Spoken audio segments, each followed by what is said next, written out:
Instrucción quinta. La muerte y la vida en el purgatorio.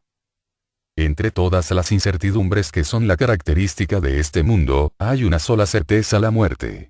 En un tiempo u otro, después de una vida más o menos larga, llega la terminación de ese aspecto material de nuestra existencia, que no es más que nacer a un mundo nuevo, así como lo que calificamos nacimiento no es más que, según las hermosas palabras de Wordsworth, un olvido del pasado.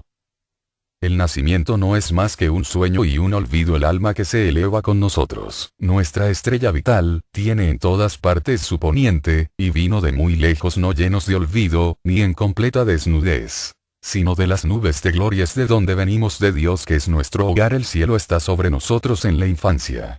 Las sombras de la cárcel empiezan a cernirse sobre el hombre naciente, pero aún ve la luz, ve de dónde fluye, y la siente en su alegría. El joven, que viene del oriente, debe seguir adelante, tranquilo como guía de la naturaleza, y esa visión espléndida lo espera en su camino. Por fin el hombre percibe su crepúsculo y la ve sumergirse en la luz del pleno día. El nacimiento y la muerte pueden considerarse como el paso de la actividad humana de un mundo a otro, y depende de nuestra propia situación el que designemos tal cambio con el nombre de nacimiento o muerte. Si el alma entra en el mundo en el que estamos viviendo, decimos que nace. Si deja nuestro plano de existencia para entrar en otro mundo, decimos que muere. Pero para el alma, el pasar de un mundo a otro no es más que trasladarse de una ciudad a otra. Ella vive inmutable, únicamente su medio ambiente y condiciones son las que han cambiado. El paso de un mundo a otro se realiza a menudo más o menos inconscientemente, como en el sueño, según dice Wordsworth, y por esa razón nuestra percepción interior queda fija sobre el mundo que hemos dejado. En la infancia el cielo está sobre nosotros en realidad. Los niños son todos clarividentes durante un tiempo más o menos largo después de nacer, y cualquiera que pasa por las puertas de la muerte tiene aún ante sí el mundo material durante algún tiempo. Si pasamos por ellas en pleno vigor físico, con fuertes lazos de familia, amigos u otros intereses, el mundo denso continuará atrayendo nuestra atención mucho más tiempo que si la muerte hubiera ocurrido en la madurez de la senectud. Cuando los lazos terrestres han quedado cortados aún antes de producirse ese cambio que llamamos muerte. Según el mismo principio, la simiente se adhiere a la pulpa de una fruta verde, mientras que es facilísimo despegarla de la fruta madura. Por lo mismo es mucho más fácil morir en avanzada edad que en la juventud. La inconsciencia que sigue generalmente al cambio de nacer o morir es debida a nuestra incapacidad para ajustar el foco instantáneamente, y es semejante a la dificultad que experimentamos al pasar de una habitación oscura a un sitio bien iluminado o viceversa. En tales casos siempre transcurre algún tiempo antes de que podamos distinguir los objetos en torno nuestro. Y así sucede con el recién nacido o con el recién muerto, ambos tienen que ajustar su foco a las nuevas condiciones. Cuando llega el momento que marca la plenitud o completación, permítase la palabra, de la vida en el mundo físico, la utilidad del cuerpo denso termina y el ego se retira de él por la cabeza, llevándose consigo la mente y el cuerpo de deseos, en la misma forma que lo hace todas las noches durante el sueño, pero ahora el cuerpo vital es inútil, así que también se retira, y cuando el cordón plateado que une los vehículos superiores a los inferiores se rompe, ya no puede soldarse más. Recordemos que el cuerpo vital está compuesto de éter superpuesto sobre los cuerpos densos de las plantas, del animal y del hombre durante la vida. El éter es materia física y por lo tanto pesa. La única razón por la que los hombres de ciencia no pueden pesarlo es porque son incapaces de juntar cierta cantidad para ponerlo en una balanza. Pero cuando se deja el cuerpo denso al morir tiene lugar una disminución de peso en todos los casos, mostrando que algo ponderable, pesado, si bien invisible, ha abandonado el cuerpo en ese momento. En 1906 el Dr. McDougall, de Boston, pesó cierto número de personas agonizantes, poniéndolas junto con sus lechos en una balanza que después equilibraba con pesos. Y se notó que el platillo que tenía los pesos bajaba súbitamente cuando los agonizantes exhalaban su último aliento. Enseguida se esparció la noticia por los Estados Unidos de que el alma había sido pesada, cosa que nunca podrá realizar nadie, porque el alma no está regida por las leyes físicas. Últimamente, el profesor Twining, de Los Ángeles, creyó pesar el alma de un ratón, pero lo que los científicos pesaron realmente fue el cuerpo vital que abandona el cuerpo denso al morir. Se debe decir una palabra respecto al tratamiento de las personas agonizantes que sufren angustias indecibles en muchos casos debido al cariño malentendido de sus amigos.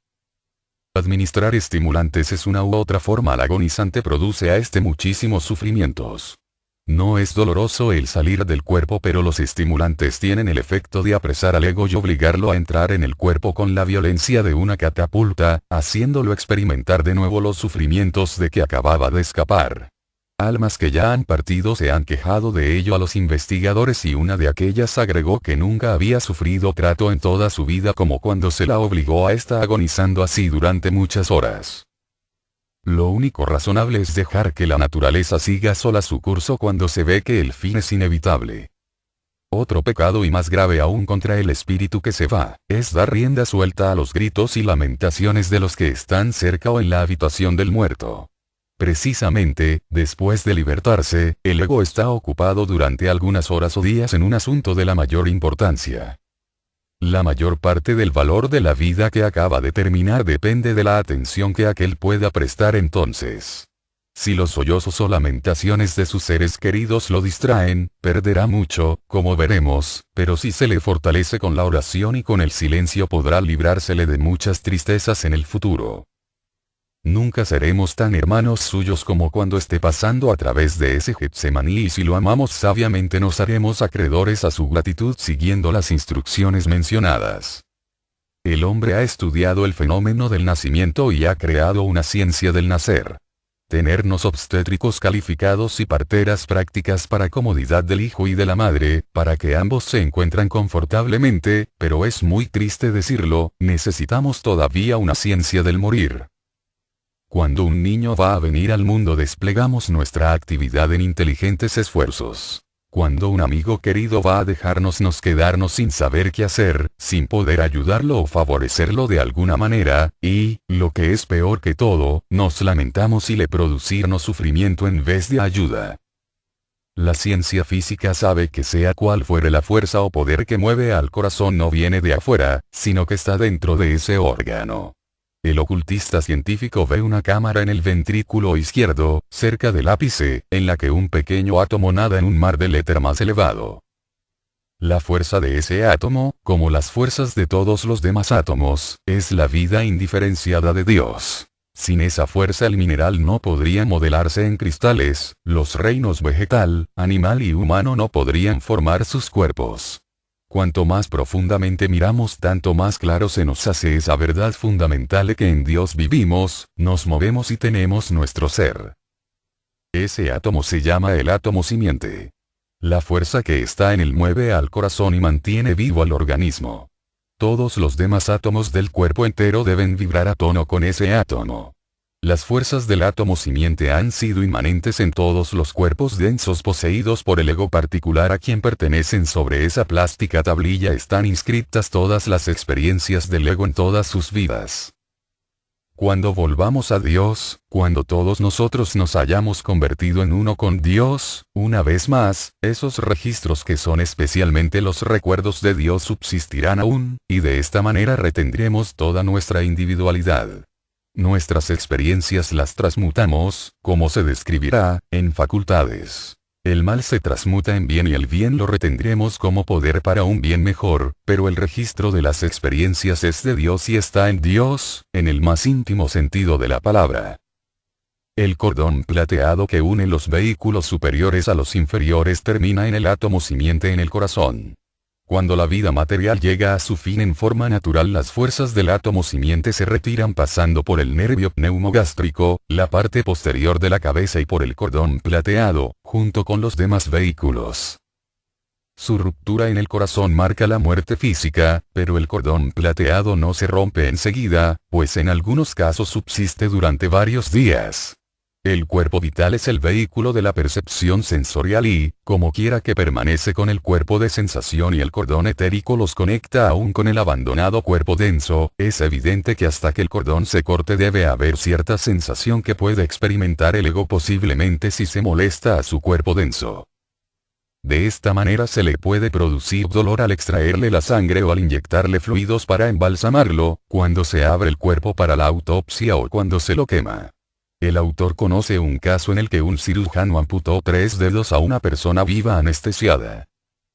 Luego arrojó los dedos cortados al fuego e inmediatamente el paciente comenzó a sentir un escozor, debido a que la rápida desintegración de los dedos materiales produjo una desintegración igualmente rápida de los dedos etéricos que los conectaban a los vehículos superiores.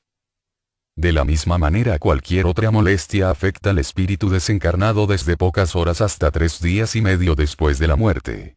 Entonces se corta toda conexión y el cuerpo comienza a desintegrarse. Por lo tanto, hay que tener sumo cuidado de no producir molestias al espíritu haciendo tales cosas. Si las leyes u otras circunstancias no permiten se conserve el cadáver quieto en la habitación donde tuvo lugar la muerta, durante pocos días, puédese enterrar por algún tiempo al menos entonces tratarlo en la forma que se quiera. La quietud y la oración son de enorme beneficio y si amamos sabiamente al espíritu que ha partido hacemos acreedores a su gratitud póstuma siguiendo esas indicaciones. En la instrucción tercera dijimos que el cuerpo vital es el que tiene las memorias conscientes y subconscientes a la vez. Sobre ese cuerpo quedan grabadas indeleblemente todas las experiencias y actos de la vida pasada, como si fuera una placa fotográfica. Cuando el ego lo retira del cuerpo denso, toda la vida se abre el ojo de la mente, tal como la tiene registrada la memoria consciente. La separación parcial del cuerpo vital es lo que una persona que se esté ahogando vea toda su vida pasada, pero entonces la ve únicamente como un relámpago, el que cede a la inconsciencia. El cordón plateado permanece intacto pues de lo contrario no habría resurrección posible.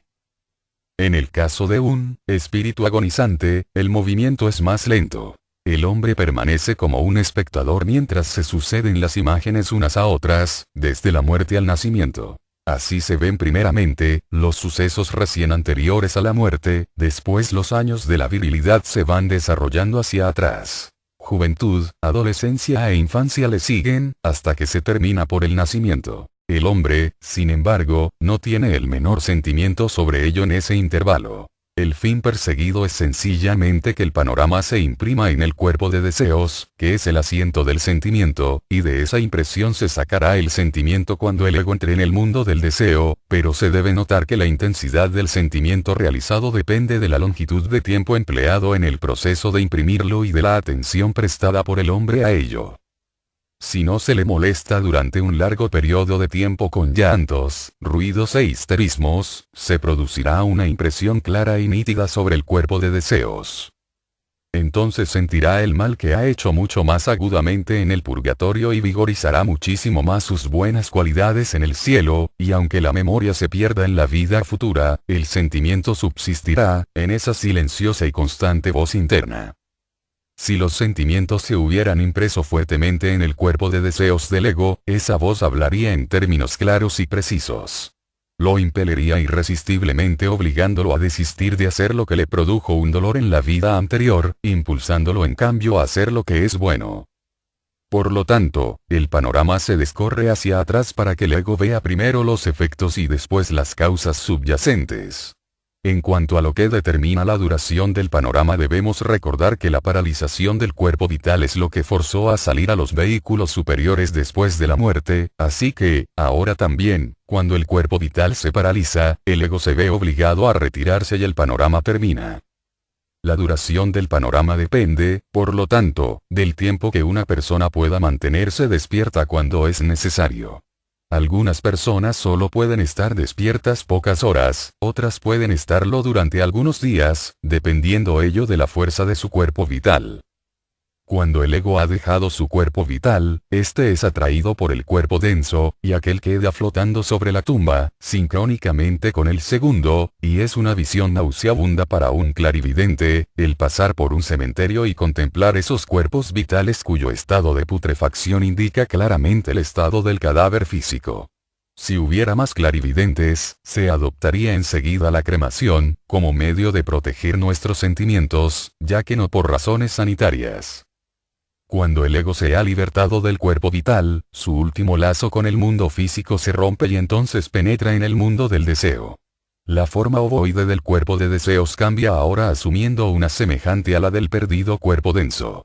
Existe, no obstante, una disposición particular de los materiales de que está formado, lo que es muy significativo respecto a la clase de vida que se tendrá allí. El cuerpo de deseos del hombre está compuesto por materia de todas las 7 regiones del mundo del deseo, así como un cuerpo denso está formado por sólidos, líquidos y gases de este mundo, pero la cantidad de materia de cada región que entra en la composición del cuerpo de deseos del hombre, depende de la naturaleza de los deseos que él haya abrigado. Los deseos groseros están formados por materia de deseos densa, que pertenece a la región inferior del mundo del deseo. Si un hombre ama groseramente, construye un cuerpo de deseos grosero, en el que predominará la materia de las regiones inferiores. Pero si con constancia y persistencia va desprendiéndose de sus deseos groseros, alimentando únicamente los puros y buenos, su cuerpo de deseos se irá componiendo de materiales de las regiones superiores. Actualmente no hay ningún hombre que sea completamente malo. Pero hay cierta diferencia en nuestros cuerpos de deseos. En los de algunos predomina la materia inferior mientras que en otros el material sutil es el que prevalece. Y esto es lo que establece todas esas diferencias de ambiente y de estado del hombre que penetra en el mundo del deseo después de la muerte, porque entonces la materia del cuerpo de deseos, si bien tomó la forma del abandonado cuerpo denso, al mismo tiempo se dispone por sí misma de tal manera que la materia más sutil que pertenece a las regiones superiores del mundo del deseo forma el centro del vehículo, mientras que la materia de las 3 regiones más densas está en la periferia. Cuando la vida terrestre del ego termina, este desarrolla una fuerza centrífuga que lo liberta de sus vehículos, según el mismo principio que hace que un planeta arroje de sí al espacio las partes que se han cristalizado o densificado en demasía. En esa forma se desprende primeramente de su cuerpo denso. Cuando entre en el mundo del deseo, esa fuerza centrífuga obra en tal forma que impulsa a la sustancia más densa del cuerpo de deseos hacia la periferia, y de esta manera el hombre se ve obligado a permanecer en las regiones inferiores hasta haberse purificado de sus deseos groseros, los que estaban encarnados en la materia más densa de deseos. Dicha materia se encuentra siempre en la periferia del cuerpo de deseos mientras se pasa por el purgatorio y gradualmente se ve eliminado por la fuerza centrífuga purificadora. La fuerza de repulsión que separa al hombre del mal, permitiéndole entonces ascender al primer cielo situado en la parte superior del mundo del deseo, en la que la fuerza de atracción es la única que domina, adhiriendo al ego todo lo bueno de la vida pasada como poder anímico. La parte abandonada del cuerpo de deseo subsiste como un cascarón vacío. Cuando el ego ha dejado su cuerpo denso, este muere rápidamente. La materia física queda inerte desde el momento en que se la priva de su energía estimulante y vivificadora y se disuelve como forma. No sucede así con la materia del mundo del deseo. Una vez que se le ha comunicado vida, esa energía subsistirá durante un tiempo considerable después de haber cesado el influjo vivificante, dependiendo su duración del poder de aquel influjo. El resultado es que después que el ego ha abandonado esas cáscaras, éstas subsisten durante un tiempo más o menos largo. Viven una vida independiente y si el ego al que pertenecían era muy dado a deseos mundanos o murió en la flor de la vida con intensas e insatisfechas ambiciones, el cascarón sin alma muy a menudo ha esfuerzos desesperados para volver al mundo físico y muchos de los fenómenos de las sesiones espiritistas son debidas a esos cascarones. El hecho de que las comunicaciones recibidas de muchos de esos llamados espíritus carezcan de sentido, explica fácilmente la cosa si tenemos en cuenta que no son espíritus absolutamente sino únicamente partes sin alma de las vestiduras del espirituido. Tienen memoria de la vida pasada, debido al panorama que en esos cascarones se imprimió después de la muerte y eso les permite, a veces, imponerse a la familia del difunto relatándoles incidentes solo de ella conocidos, pero el hecho es que no son más que un vestido gastado del ego, dotado de vida independiente durante algún tiempo. No siempre, sin embargo, permanecen esos cascarones sin alma, porque hay diferentes clases de seres en el mundo del deseo, cuya evolución se desarrolla naturalmente allí. Los hay buenos y los hay malos, como entre los hombres. Generalmente se los clasifica bajo el nombre de elementales, aunque difieren muchísimo en apariencia, inteligencia y características. Trataremos de ellos solamente en cuanto su influencia afecta a los estados post-mortem del hombre. Ocurre algunas veces, especialmente cuando el hombre ha tenido la costumbre de invocar espíritus, que estos seres tomen posesión de su cuerpo denso en la vida terrestre y lo conviertan en un medium irresponsable. Al principio, generalmente lo deslumbran con enseñanzas aparentemente elevadas, pero gradualmente lo conducen a una horrenda inmoralidad y lo que es peor que todo, toman posesión de su cuerpo de deseos apenas lo ha abandonado para ascender al primer cielo. Como los impulsos contenidos en el cuerpo de deseos son la base de la vida celeste y también los resortes de la acción que obligan al hombre a renacer para proseguir su crecimiento, esto es por supuesto, un asunto muy grave, porque toda la evolución del hombre puede estancarse durante edades antes de que el elemental se desprenda de ese cuerpo de deseos.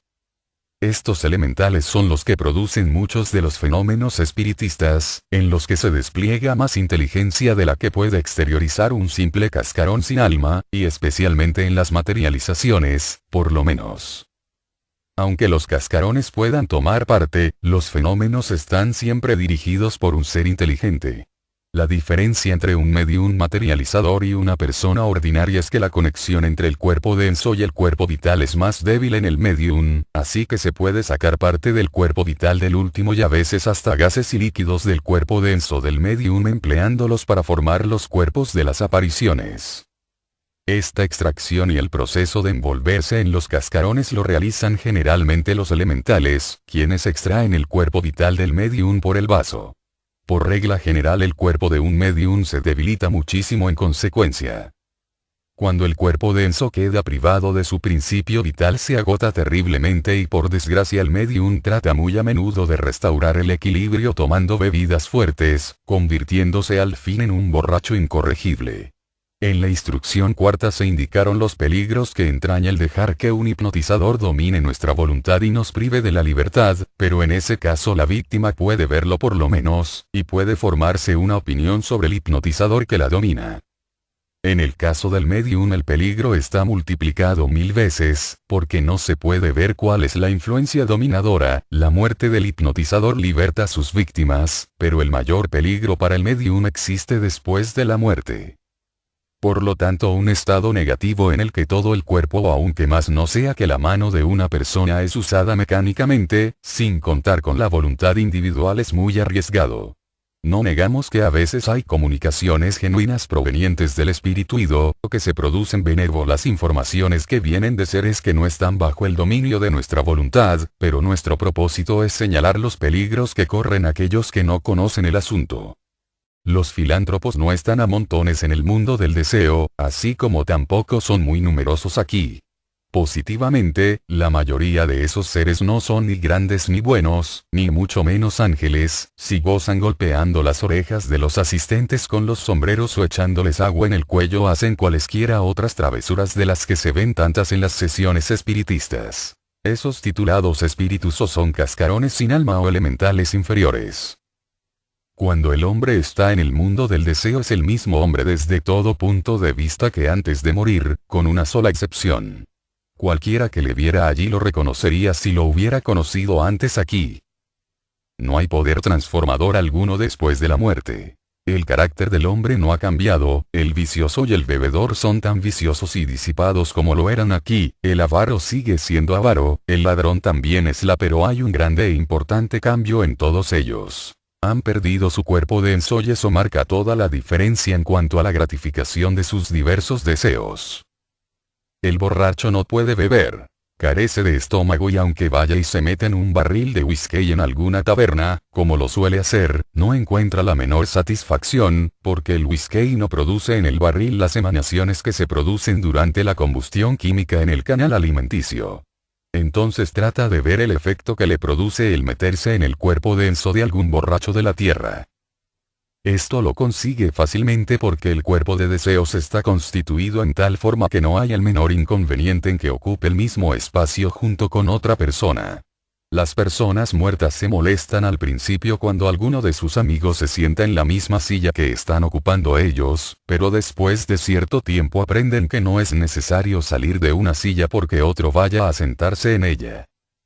Esto no molesta absolutamente al cuerpo de deseos que ya está sentado. Ambas personas pueden ocupar la misma silla sin verse por ello molestadas en sus respectivos movimientos. Así que el bebedor entra en el cuerpo de deseos de otros que están bebiendo, pero ni aun esto le produce satisfacción alguna y por consiguiente sufre los tormentos de Tántalo, hasta que por último el deseo se quema a sí mismo por falta de gratificación, como cualquier otro deseo, aún en la misma vida física. Esto es el purgatorio, y se notará que no hay deidad vengativa alguna ni ningún diablo que castigue, sino que los malos deseos cultivados en la vida terrestre, imposibles de gratificar en el mundo del deseos, son los que producen esos sufrimientos hasta el momento en que se queman por sí mismo. Este sufrimiento es estrictamente proporcional a la fuerza del mal hábito. Tomemos el caso del avaro. Ama al oro tan intensamente después de la muerte como antes, pero ya no puede juntar más. No tiene manos físicas para tomarlo, ya no puede proteger lo que tenía.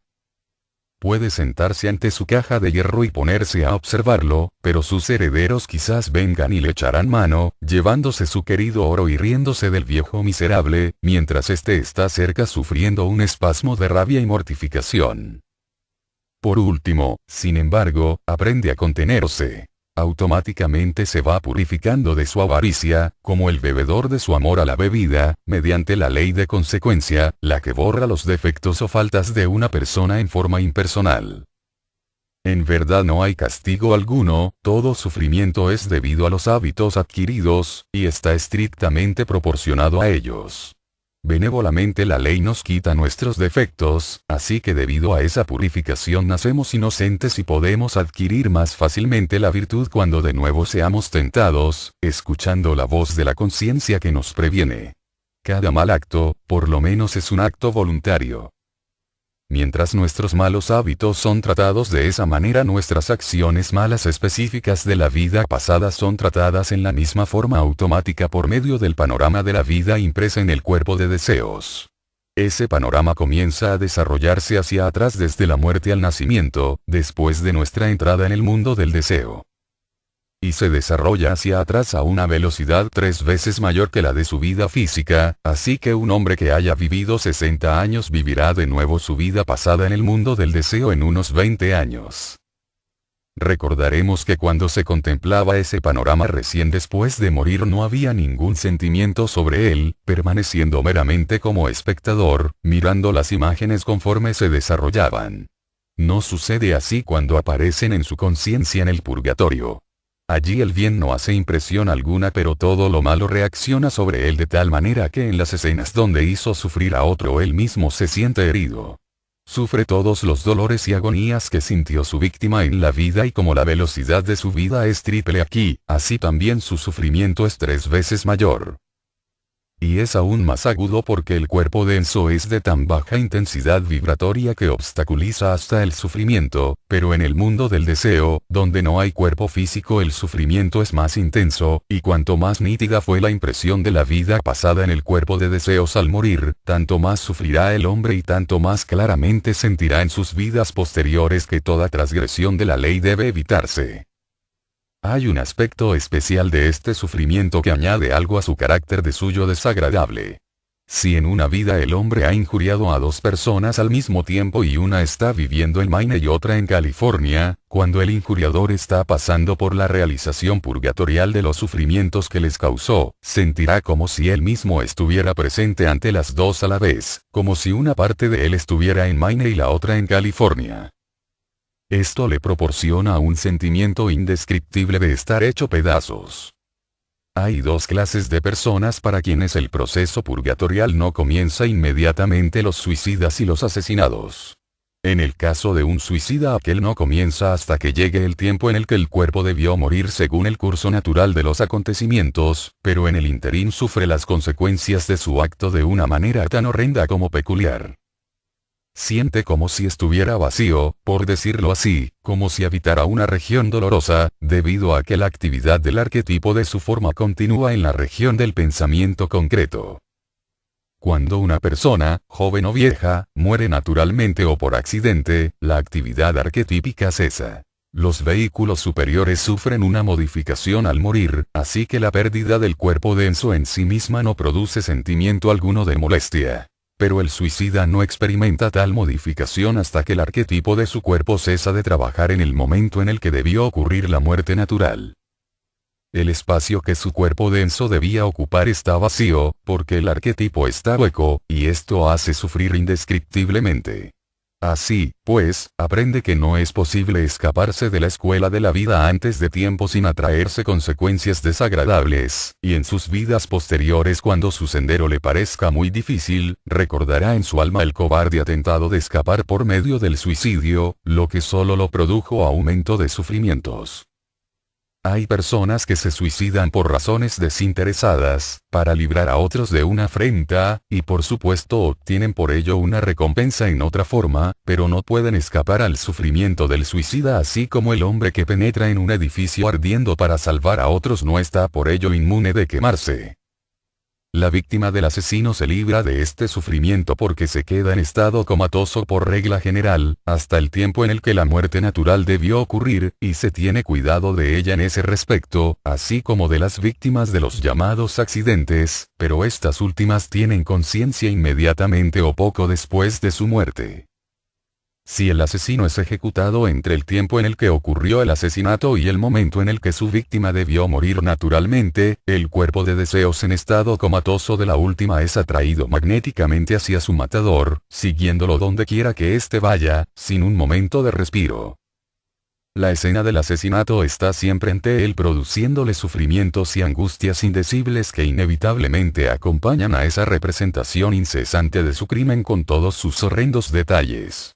Y ese estado de cosas continúa durante un intervalo correspondiente al periodo de vida de que privó a su víctima. Si el asesino se ha librado de la horca, de manera que la víctima ha pasado más allá del purgatorio antes de que aquel muera, el cascarón de su víctima subsiste para jugar la parte de Némesis en el drama del crimen revivido. De esta manera queda el ego purgado de todos los males, por la acción impersonal de la ley de consecuencia y queda preparado para entrar en el cielo y fortalecerse en el bien tal como se ha debilitado en el mal. Instrucción sexta. Vida y actividad en el cielo. En nuestra última instrucción vimos cómo la ley de consecuencia trata impersonalmente nuestros hábitos y obras malos, trabajando para el bien de las vidas futuras y, para ilustrar su operación, señalamos casos tales como el del asesino, el del suicida, el del borracho y el del avaro. Esos casos son extremos, sin embargo, y existen muchas personas que han vivido una buena vida de moralidad, teñida más bien por pequeños egoísmos, que es el pecado de nuestra época, que por pronunciada maldad efectiva, y para ellas la estadía en las regiones purgatoriales del mundo del deseo, es, por supuesto, más corta y el sufrimiento correspondiente menos intenso.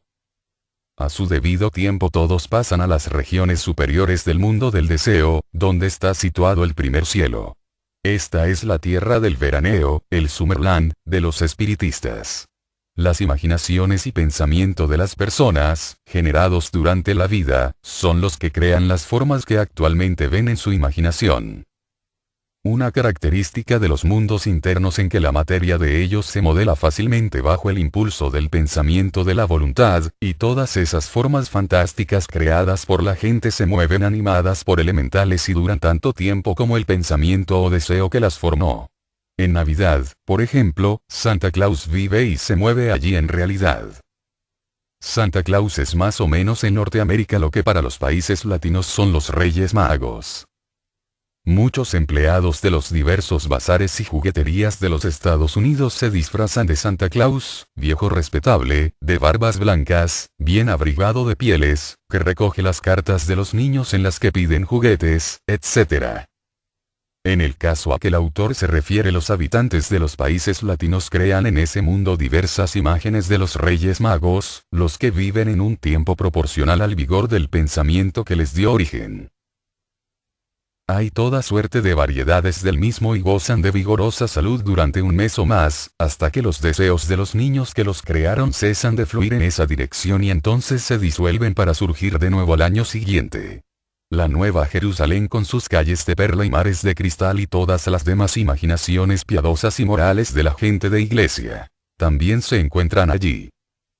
El purgatorio tiene también una forma de pensamiento maligna, con sus hornos y calderas, creado por los pensamientos de los hombres que creen en él, pero en la parte superior del mundo del deseo encontramos únicamente lo que es bueno y deseable de las aspiraciones humanas.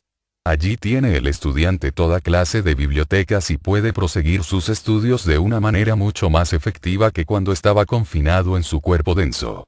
Si desea un libro pronto lo tiene ante sí.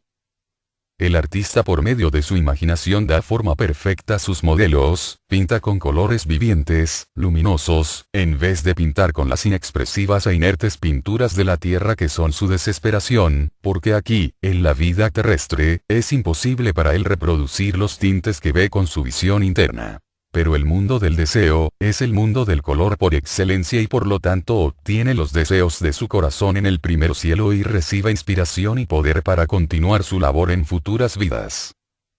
El escultor encuentra análogamente en esta parte de su vida post-mortem un estado de alegría y perfeccionamiento. Con facilidad maravillosa da forma a los plásticos materiales de este mundo convirtiéndolos en estatuas con las que soñó en su vida terrestre. El músico también se beneficia, pero no está todavía en el verdadero mundo del sonido. Ese océano de armonía en el que se escucha la música de las esferas está en la parte de la región del pensamiento concreto que, en la religión cristiana esotérica, llamamos el segundo cielo. Y así el músico oye solamente el eco de las armonías celestiales. Pero, sin embargo, son muchísimo más dulces que las que pudo oír en la tierra y su alma se baña en su exquisita armonía, anticipo de las cosas mejores que vendrán más tarde. Aquí encontramos también a todos los niños pequeños que van directamente a este lugar, después de morir, y si sus amigos pudieran verlos, no estarían desconsolados, porque para aquellos es una vida envidiable. Casi siempre se encuentran con algún miembro de su familia que ha muerto con anterioridad o con algún amigo, los que cuidan de esos niños. Hay también personas que juntan un gran tesoro para ellas mismas empleando buena parte de su tiempo en inventar juegos y juguetes para los pequeños, y de esa suerte la vida en el primer cielo se desliza hermosísimamente para los niños, no descuidándose en manera alguna su instrucción. Se les agrupa en clases, no solamente de acuerdo con sus edades y capacidades, sino de acuerdo con su temperamento, y se les instruye especialmente sobre los efectos que producen los deseos y las emociones, cosa que puede hacerse fácilmente en un mundo en el que esos efectos pueden demostrarse objetivamente. De esta manera se les enseña por medio de lecciones objetivas el beneficio de cultivar deseos buenos y altruistas, y muchas de las almas que llevan una vida de estricta moralidad lo deben a eso, por haber muerto en la infancia y haber pasado de 15 a 20 años en el primer cielo antes de renacer nuevamente. Se pregunta a menudo por qué mueren los niños. Hay muchas causas, una de ellas es por haber muerto en algún terrible accidente, en un incendio o en el campo de batalla, en una vida anterior, pues en tales circunstancias el ego no puede concentrarse convenientemente sobre la visión panorámica de su pasada vida. Está también el caso de que las lamentaciones y sollozos de la familia le hayan impedido esa concentración. El resultado de todo ello es una impresión muy débil de las experiencias de la vida en el cuerpo de deseos, con un purgatorio y un primer cielo insípidos. En tales casos el ego no recoge lo que ha sembrado, de manera que podría cometer los mismos pecados o locuras en otra vida subsiguiente. Para evitarlo, el nuevo cuerpo de deseos que forma el ego antes de nacer debe llevar bien impresa la lección requerida. El ego está siempre inconsciente de que está dirigiéndose a renacer, cegado por la materia que se va agrupando en torno a él, así como nosotros estamos cegados cuando entramos en una casa oscura en un día lleno de sol. Únicamente después del nacimiento vuelve la percepción interna en cierto grado. Entonces, cuando pasa por la muerte y va al primer cielo, se le enseñan objetivamente de diferentes maneras las lecciones que debió haber aprendido en su pasaje anterior de la vida precedente. Cuando se ha aprendido la lección y se ha impreso sobre el aún no nacido cuerpo de deseos, el ego renace en la tierra y el proceso continúa en la forma ordinaria. Los niños que mueren antes de los 7 años han nacido solamente en lo que atañe a sus cuerpos denso y vital y no son responsables ante la ley de consecuencia. Aún hasta los 12 o 14 años el cuerpo de deseos está en proceso de gestación, como se explicará más ampliamente en la próxima instrucción, y como aún no ha nacido no puede morir, siendo los cuerpos denso y vital los únicos que se disgregan cuando el niño muere. Este retiene su cuerpo de deseos y su mente hasta el próximo nacimiento. Por lo tanto no transita todo el sendero que atraviesa generalmente el ego en un cielo de vida, sino que únicamente asciende al primer cielo para aprender la lección requerida y después de un intervalo de 1 a 20 años renace a menudo en la misma familia. Es un error creer que el cielo es un lugar de desmedida felicidad para todos. Nadie puede recoger más felicidad que la que sembró en la tierra. La medida de nuestra felicidad allí serán las buenas obras que realizamos en nuestra vida terrestre. El panorama de la vida impreso en nuestros cuerpos de deseos después de la muerte forma las bases de nuestro goce en el cielo, así como fue la causa de nuestros sufrimientos en el purgatorio. Recordaremos que conforme al panorama de la vida pasada se desarrollaba en el purgatorio, únicamente las escenas en las que habíamos injuriado o herido a alguien son las que producían sufrimientos. En el primer cielo únicamente los buenos deseos y los actos desinteresados son los que producen sentimientos de felicidad.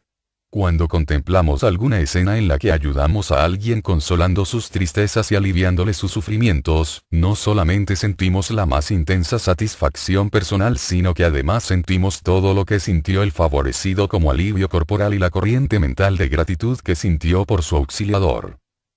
No importa que aquel conociera o no al que ayudó. El sentimiento que emitió cuando lo ayudamos se realizará allí, independientemente de toda otra circunstancia.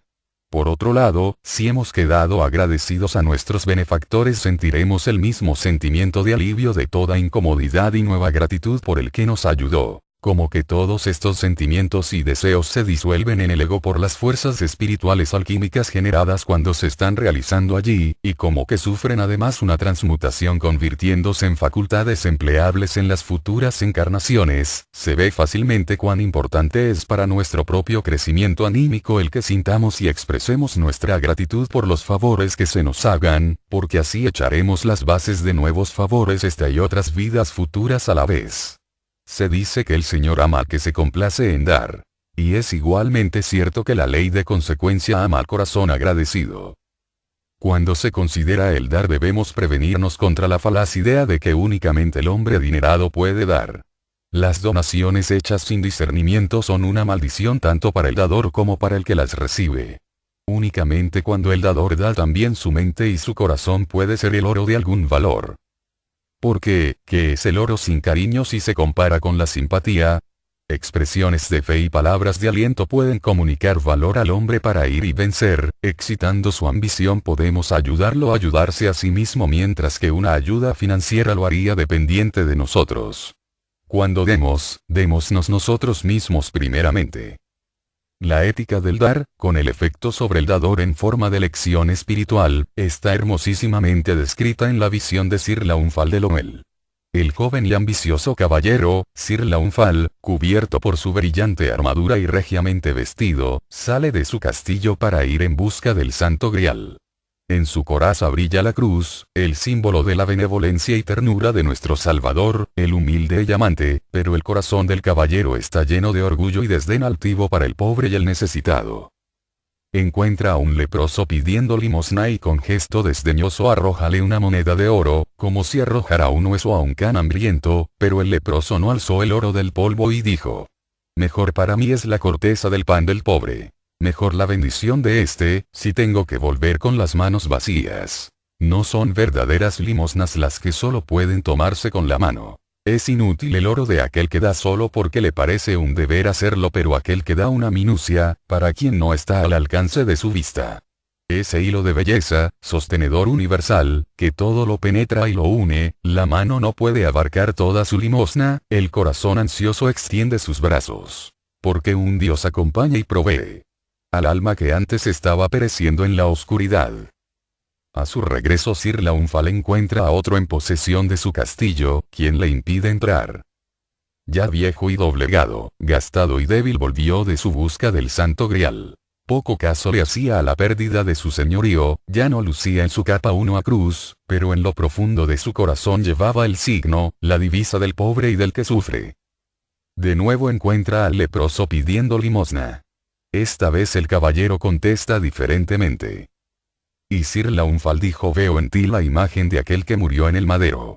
Tú también has tenido tu corona de espinas. Tú también has sufrido los escarnios y desprecios del mundo, y a tu vida no faltaron las heridas en las manos, en los pies, en el costado.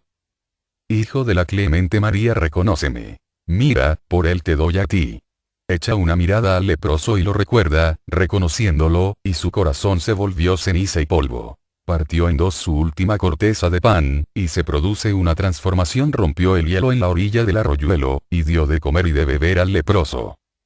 El leproso no estaba ya acurrucado en su costado, glorioso estaba ante él, y la voz aún más dulce que el silencio dijo: mira, soy yo, no temas. En muchas tierras gastaste tu vida sin provecho buscando al Santo Grial. Mira, aquí está, esa taza que acabas de llenar en el arroyo para mí, pero ahora, esa corteza es mi cuerpo partido para ti, esta agua la sangre que por ti derramé sobre el madero. La sagrada comunión se efectúa ciertamente en cualquier cosa cuando participamos, pues la dádiva sin el dador es estéril. El que da su propio ser, alimenta a tres con sus limosnas, a sí mismo, a su prójimo hambriento y a mí. Hay dos clases de existencia post-mortem especialmente vacía y monótona: la del materialista y la del hombre que se absorbió tanto en sus negocios mundanos que no tuvo nunca el menor pensamiento sobre los mundos espirituales. La razón no hay que irla a buscar muy lejos. Habrán vivido, si se quiere, una vida buena y moral, sin haberse dejado arrastrar por ningún vicio de los que tienen que purificarse en las regiones inferiores, purgatoriales del mundo del deseo, pero tampoco han hecho bienes tales que fructifiquen como sentimientos de felicidad en el primer cielo. El haber dado grandes sumas de dinero para construir edificios, iglesias, bibliotecas o parques, no servirá de nada aquí, a menos que el dador se haya interesado particularmente en su donación, habiéndose así dado a sí mismo con su dinero. Dar dinero meramente producirá afluencia de dinero en una vida futura, pero darse a sí mismo es más que dinero, es crecimiento anímico. El hombre de negocios mundanos va por lo tanto a la cuarta región, que es una especie de sitio neutral o límite entre el purgatorio y el primer cielo. Él es regularmente bueno para que tenga que sufrir en el purgatorio, pero no lo suficiente como para gozar en el primer cielo. Tiene todavía una aspiración intensa por los negocios. Sin ningún interés, salvo deseos que no pueden ser gratificados allí, su vida es de una monotonía nada envidiable, si bien no tiene otro sufrimiento. El materialista que negó a Dios y tiene la idea de que la muerte es una aniquilación, es el peor de todos. Ve su error, pero estando tan divorciado de las ideas espirituales no puede muy a menudo creer más que eso es el preludio de la aniquilación. La horrenda expectativa pesa terriblemente sobre esa gente y no es extraño verlos yendo y viniendo murmurando cuándo acabará esto. Y lo que es peor de todo, si alguno que sabe trata de informarlos, negarán la existencia del espíritu así como la negaron en su vida terrestre, llamándolo visionario por creer que hay algo más allá. La tendencia natural del cuerpo de deseos es endurecer y consolidar todo cuanto se pone en contacto suyo. El pensamiento materialista acentúa esta tendencia en tal extensión que muy a menudo produce como resultado, en las vidas sucesivas, esa enfermedad horrenda, la consunción, que no es más que un endurecimiento de los pulmones. Estos deben ser blandos y elásticos. Ocurre algunas veces que el cuerpo de deseos aplasta al cuerpo vital en la próxima vida, así que éste no puede contrarrestar el proceso de endurecimiento y entonces tenemos la tisis galopante. En algunos casos el materialismo pone quebradizo al cuerpo de deseos, por decirlo así. Entonces no puede realizar debidamente su apropiado trabajo de endurecimiento del cuerpo denso y produce como resultado el raquitismo, huesos blandos. Vemos, pues, los peligros que entraña entretener tendencias materialistas o endurecimiento de las partes blandas del cuerpo, como en la consunción, o reblandecimiento de las partes duras, huesosas como en la raquitis. Por supuesto, no todos los casos de consunción demuestran que el que la sufre fue materialista en una vida anterior, pero el ocultismo afirma que ese resultado suele producirlo el materialismo. Hay otra causa puesta en movimiento en la Edad Media, que produce esa horrenda enfermedad. En el transcurso del tiempo todo hombre se prepara para ascender al segundo cielo que está situado en la región del pensamiento concreto. Todas las buenas aspiraciones y deseos de la vida pasada se imprimen y marcan sobre la mente, que entonces contiene todo lo que sea de valor permanente. El ego se retira del cuerpo de deseos, que entonces queda como cascarón vacío, y envuelto únicamente en la mente, asciende al segundo cielo. Recordaremos que después de la terminación del panorama, recién después de la muerte, cuando el ego se retiró del cuerpo vital, pasó por un periodo de inconsciencia antes de despertarse en el mundo del deseo. Hay también un intervalo entre la retirada del cuerpo de deseos en el primer cielo y el despertar en el segundo cielo. Pero ahora no hay inconsciencia. Todas las facultades están sutilmente alertas, se produce un estado de hiperconciencia, conforme pasa el espíritu por ese intervalo, al que se llama el gran silencio. No importa lo materialista que un hombre haya sido en la tierra, ese estado de su mente se ha desvanecido ahora, y el hombre sabe que es inherentemente divino cuando alcanza ese gran silencio que es el portal de su morada celestial. Es como cuando uno se despierta de una terrible pesadilla y abre los ojos con profundo sentimiento de alivio y sosiego, encontrando que las ocurrencias del sueño no eran reales. Así sucede con el ego, cuando entra en este gran silencio despierta de las irrealidades e ilusiones de su vida terrestre con una sensación de infinito descanso, lleno de un sentimiento de inmensa seguridad y se siente nuevamente la calma formidable de estar en los eternos brazos del gran Espíritu Universal. Entonces llegan a los oídos del ego las indescriptibles armonías de la música celestial que llena esa región incesantemente. No es ninguna figura poética el hablar de la música celeste, aunque no es cierto que los ángeles o las personas muertas que tuvieron poco o nada desarrollado el sentido musical durante la vida terrestre lo hayan desenvuelto súbitamente y tengan pasión por la música o la facultad de expresarla después de morir. El hecho es que el mundo del pensamiento, donde se encuentra el segundo cielo, es también el reino del sonido, del tono, así como el mundo del deseo es el mundo de la luz y del color y el mundo físico es el mundo de la forma. El artista obtiene sus efectos de luz y de color del mundo del deseo, pero el músico debe extraer sus inspiraciones del mundo del pensamiento, mucho más sutil, y en este hecho encontramos la razón de por qué la música es el arte más elevado que poseemos. El pintor saca su inspiración de un mundo mucho más próximo y a su alcance, y por lo tanto puede fijar su creación de una vez por todas en el lienzo, donde pueden verla en cualquier momento todos los que tengan ojos. La música no puede fijarse así. Es más evanescente y debe ser recreada cada vez, pues enseguida se esfuma y pasa al silencio. Pero en cambio tiene mucho mayor poder para hablarnos que el mejor cuadro, pues viene directamente del mundo celeste, fresca y fragante, trayendo los ecos del hogar del ego, despertando añoranzas y poniéndonos en contacto con lo que olvidamos tan a menudo en nuestra existencia material. Por lo tanto, la música está sobre todas las demás artes y su poder es tan grande que puede dominar hasta el salvaje y afectarnos en una forma tal que ningún otro arte puede igualar. Goethe era un iniciado y en su Fausto alude 2 veces a este hecho de que en los dominios celestiales todas las cosas pueden reducirse a sonidos o tonalidades. La primera escena tiene lugar en el cielo y el arcángel Rafael dice: el sol entona su antigua canción, en medio del canto de sus esferas. Hermanas y sigue caminando por la vía que se le ha prescrito, fragorosamente a través de los años. El son que al oído del espíritu llega proclama que el día se aproxima. Las puertas rocosas crujen, y las ruedas de Febo giran y cantan. Qué intensos sonidos trae la luz. Pitágoras habla de la música de las esferas, lo que es una realidad en el segundo cielo, y para algunos músicos esta idea no es absurda, pues saben que toda ciudad, todo lago, todo bosque, tiene su tonalidad particular. El arroyuelo cristalino, el céfiro estival que mece la fronda del bosque habla el lenguaje del alma universal. El verdadero músico oye su grande y majestuosa voz en el torrente de la montaña y en la tormenta que cabalga sobre la inmensidad. Ninguna concepción intelectual simplemente de Dios, de la vida o de las cosas suprafísicas puede abarcar las alturas sublimes sobre las que se cierne el músico, pues éste sabe.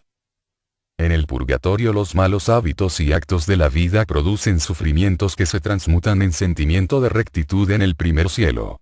El bien de la vida pasada se extrae en el primer cielo y cuando el ego entra en el segundo cielo digiere el bien de tal manera que lo transmuta en rectitud de pensamiento, lo que obrará como guía en las vidas terrestres futuras.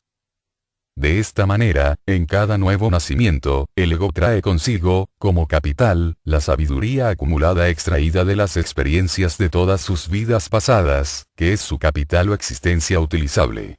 Las experiencias de cada nueva vida son los intereses que, en el segundo cielo, se agregan al capital. El hombre está allí preparándose también para su próxima sumersión en la materia, calificándose para la nueva batalla contra la ignorancia que tendrá lugar en el próximo día que asista a la gran escuela de Dios. Si alguna ambición digna ha fracasado en su realización, verá allí donde reside el defecto, y aprenderá a llevar a cabo sus designios en el futuro más perfectamente que antes. El músico llevará consigo más grandes melodías cuando vuelva para alegrar con ellas los corazones de los hombres en su destierro en la vida terrestre. El pintor traerá nuevas aspiraciones, pues no debe suponerse que el segundo cielo no tenga color por el hecho de que se le llame la región del sonido. Allí existen el color y la forma a la vez, pero el tono es el rasgo predominante del mundo del pensamiento, el color está más acentuado en el mundo del deseo y la forma en el mundo físico, si bien es cierto que los colores y las formas del segundo cielo son mucho más hermosas que los de cualquier otro mundo. Hemos hablado de ese proceso asimilativo de lo bueno y de la extracción de la esencia de las experiencias de la vida pasada como si fuera un proceso negativo, y muchos estudiantes creen que la existencia en el segundo cielo es una experiencia ensoñativa e ilusoria. Nada más erróneo, porque las verdaderas actividades de la vida en el cielo son múltiples.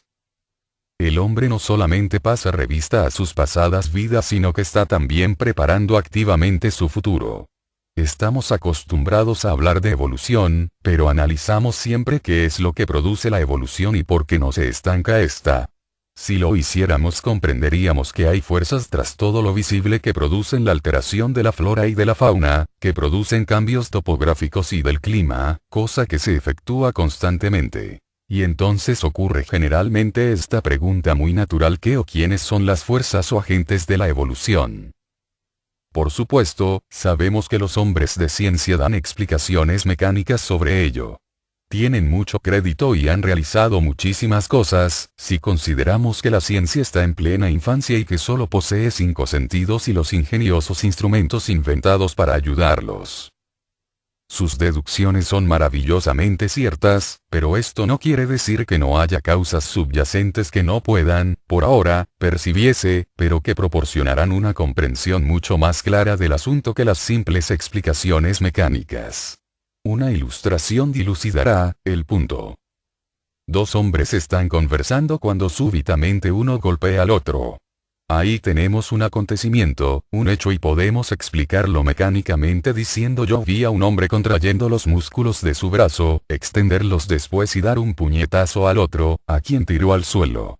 Esta es una versión exacta en lo que afirma, pero el científico ocultista va más allá y ve un pensamiento de odio que inspiró el puñetazo y que dará una versión más completa si se dice que la causa del golpe fue un pensamiento, porque los músculos no fueron más que instrumentos irresponsables de la agresión.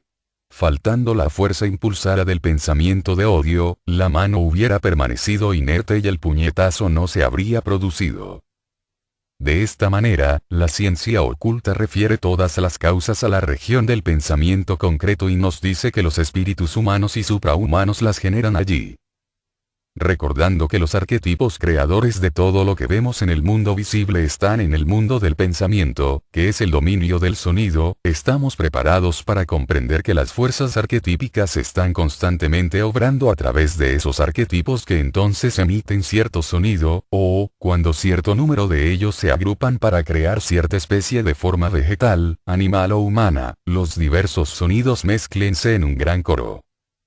Este tono simple o el coro, según sea el caso, es pues la nota clave de la forma que así se crea y, mientras suene, perdurará la forma de la especie. Cuando cese, la simple forma o la especie morirá. Contiene todo lo que sea de valor permanente. Un conjunto de sonidos no es música, así como una serie de palabras sin ton ni son no forman una sentencia, pero el sonido rítmico ordenado es el constructor de todo lo que es, como lo dice San Juan en los primeros versículos de su Evangelio: al principio era el Verbo y sin él nada se hizo, y también que el Verbo se hizo carne. Vemos pues que el sonido es el creador y el sustentador de todas las formas, y en el segundo cielo el ego se hace uno con las fuerzas naturales. Con ellas trabaja sobre los arquetipos de la tierra y del mar, para producir los cambios que gradualmente alteran la apariencia y la condición de la tierra, y de esta manera obtiene un nuevo ambiente, hecho por sí mismo, para recoger nuevas experiencias. En su trabajo está dirigido por los grandes instructores que pertenecen a las jerarquías creadoras llamadas ángeles, arcángeles y por otros nombres, quienes son ministros de Dios. Instruyen al ego conscientemente entonces en el arte divino de crear, tanto en cuanto al mundo se refiere como en los objetos que en él se encuentran. Le enseñan a construir una forma para sí mismo, dándole como auxiliares a los llamados espíritus de la naturaleza, y de esta manera el hombre hace su aprendizaje para convertirse en creador cada vez que va al segundo cielo. Allí construye el arquetipo de la forma que después exteriorizará al nacer. En la instrucción tercera hablamos de los 4 éteres y dijimos que las fuerzas de la asimilación obran en el éter químico. Los egos del mundo celeste son esas fuerzas, de manera que las mismas personas que llamamos muertos son las que construyen nuestros cuerpos y nos ayudan a vivir. Podemos notar además que nadie puede tener un cuerpo denso mejor de lo que sea capaz de construir. Si comete errores en el cielo, los encontrará aquí cuando tenga que usar un cuerpo defectuoso en la tierra, y por lo tanto aprenderá a corregir esos defectos en la próxima vez. Esto nos hace recordar un aspecto interesante de la ley de consecuencia en el caso de egos que necesitan un cuerpo de construcción especial, como los músicos, en los que no solamente la mano, sino también los oídos, tienen que estar especialmente ajustados, para que los 3 canales semicirculares apunten tan exactamente como sea posible a las 3 dimensiones del espacio, y que las fibras de corti tengan que ser anormalmente delicadas. Tal instrumento no puede formarse con materiales groseros, y por lo tanto el ego debe nacer en una familia en la que otros hayan trabajado siguiendo líneas análogas, lo que no siempre se encuentra. Suponiendo entonces que se ofrece una ocasión semejante 100 años antes del tiempo en que tal ego debiera renacer normalmente, y que los ángeles del destino que tienen a su cargo la administración de la ley de consecuencia ven que otra oportunidad no se ofrecerá por lo menos en 300 años, se hace que el ego renazca 100 años antes, y esta pérdida de vida celestial se recobra en otra oportunidad. Vemos pues que los vivos y los llamados muertos están accionando y reaccionando constantemente los unos sobre los otros mientras prosiguen el sendero de la evolución. Habiendo llegado pues al segundo cielo, el ego se separa por último de la mente, que era su único ropaje allí, y se liberta completamente, penetrando entonces en el tercer cielo, que es el punto más elevado alcanzable por el hombre en su estado actual de desarrollo. Allí lo seguiremos en la próxima instrucción. Instrucción quinta. La muerte y la vida en el purgatorio. Entre todas las incertidumbres que son la característica de este mundo, hay una sola certeza: la muerte. En un tiempo u otro, después de una vida más o menos larga, llega la terminación de ese aspecto material de nuestra existencia, que no es más que nacer a un mundo nuevo, así como lo que calificamos nacimiento no es más que, según las hermosas palabras de Wordsworth, un olvido del pasado. El nacimiento no es más que un sueño y un olvido. El alma que se eleva con nosotros, nuestra estrella vital, tiene en todas partes su poniente, y vino de muy lejos, no llenos de olvido, ni en completa desnudez, sino de las nubes de glorias de donde venimos, de Dios que es nuestro hogar. El cielo está sobre nosotros en la infancia. Las sombras de la cárcel empiezan a cernirse sobre el hombre naciente, pero aún ve la luz, ve de dónde fluye, y la siente en su alegría. El joven, que viene del oriente, debe seguir adelante, tranquilo como guía de la naturaleza, y esa visión espléndida lo espera en su camino. Por fin el hombre percibe su crepúsculo y la ve sumergirse en la luz del pleno día. El nacimiento y la muerte pueden considerarse como el paso de la actividad humana de un mundo a otro, y depende de nuestra propia situación el que designemos tal cambio con el nombre de nacimiento o muerte. Si el alma entra en el mundo en el que estamos viviendo, decimos que nace. Si deja nuestro plano de existencia para entrar en otro mundo, decimos que muere. Pero para el alma, el pasar de un mundo a otro no es más que trasladarse de una ciudad a otra. Ella vive inmutable, únicamente su medio ambiente y condiciones son las que han cambiado. De sus amigos. Administrar estimulantes es una u otra forma. El agonizante produce a este muchísimos sufrimientos. No es doloroso el salir del cuerpo, pero los estimulantes tienen el efecto de apresar al ego y obligarlo a entrar en el cuerpo con la violencia de una catapulta, haciéndolo experimentar de nuevo los sufrimientos de que acababa de escapar. Almas que ya han partido se han quejado de ello a los investigadores y una de aquellas agregó que nunca había sufrido trato en toda su vida como cuando se la obligó a estar agonizando así durante muchas horas. Lo único razonable es dejar que la naturaleza siga sola su curso cuando se ve que el fin es inevitable. Otro pecado y más grave aún contra el espíritu que se va, es dar rienda suelta a los gritos y lamentaciones de los que están cerca o en la habitación del muerto. Precisamente, después de libertarse, el ego está ocupado durante algunas horas o días en un asunto de la mayor importancia. La mayor parte del valor de la vida que acaba de terminar depende de la atención que aquel pueda prestar entonces. Si los sollozos o lamentaciones de sus seres queridos lo distraen, perderá mucho, como veremos, pero si se le fortalece con la oración y con el silencio podrá librársele de muchas tristezas en el futuro. Nunca seremos tan hermanos suyos como cuando esté pasando a través de ese Getsemaní, y si lo amamos sabiamente nos haremos acreedores a su gratitud siguiendo las instrucciones mencionadas. El hombre ha estudiado el fenómeno del nacimiento y ha creado una ciencia del nacer.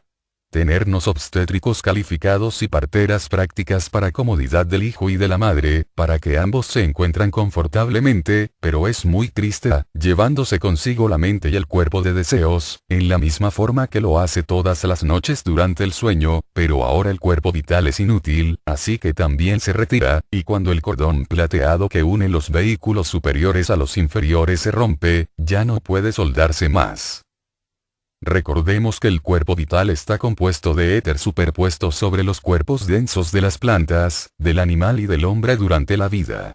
El éter es materia física y por lo tanto pesa. La única razón por la que los hombres de ciencia no pueden pesarlo es porque son incapaces de juntar cierta cantidad para ponerlo en una balanza. Pero cuando se deja el cuerpo denso al morir tiene lugar una disminución de peso en todos los casos, mostrando que algo ponderable, pesado, si bien invisible, ha abandonado el cuerpo en ese momento. En 1906 el Dr. McDougall, de Boston, pesó cierto número de personas agonizantes, poniéndolas junto con sus lechos en una balanza que después equilibraba con pesos. Y se notó que el platillo que tenía los pesos bajaba súbitamente cuando los agonizantes exhalaban su último aliento. Enseguida se esparció la noticia por los Estados Unidos de que el alma había sido pesada, cosa que nunca podrá realizar nadie, porque el alma no está regida por las leyes físicas. Últimamente, el profesor Twining, de Los Ángeles, creyó pesar el alma de un ratón, pero lo que los científicos pesaron realmente fue el cuerpo vital que abandona el cuerpo denso al morir. Se debe decir una palabra respecto al tratamiento de las personas agonizantes que sufren angustias indecibles en muchos casos debido al cariño malentendido. El paso de un mundo a otro se realiza a menudo más o menos inconscientemente, como en el sueño, según dice Wordsworth, y por esa razón nuestra percepción interior queda fija sobre el mundo que hemos dejado. En la infancia el cielo está sobre nosotros en realidad. Los niños son todos clarividentes durante un tiempo más o menos largo después de nacer, y cualquiera que pasa por las puertas de la muerte tiene aún ante sí el mundo material durante algún tiempo. Si pasamos por ellas en pleno vigor físico, con fuertes lazos de familia, amigos u otros intereses, el mundo denso continuará atrayendo nuestra atención mucho más tiempo que si la muerte hubiera ocurrido en la madurez de la senectud. Cuando los lazos terrestres han quedado cortados aún antes de producirse ese cambio que llamamos muerte. Según el mismo principio, la simiente se adhiere a la pulpa de una fruta verde, mientras que es facilísimo despegarla de la fruta madura.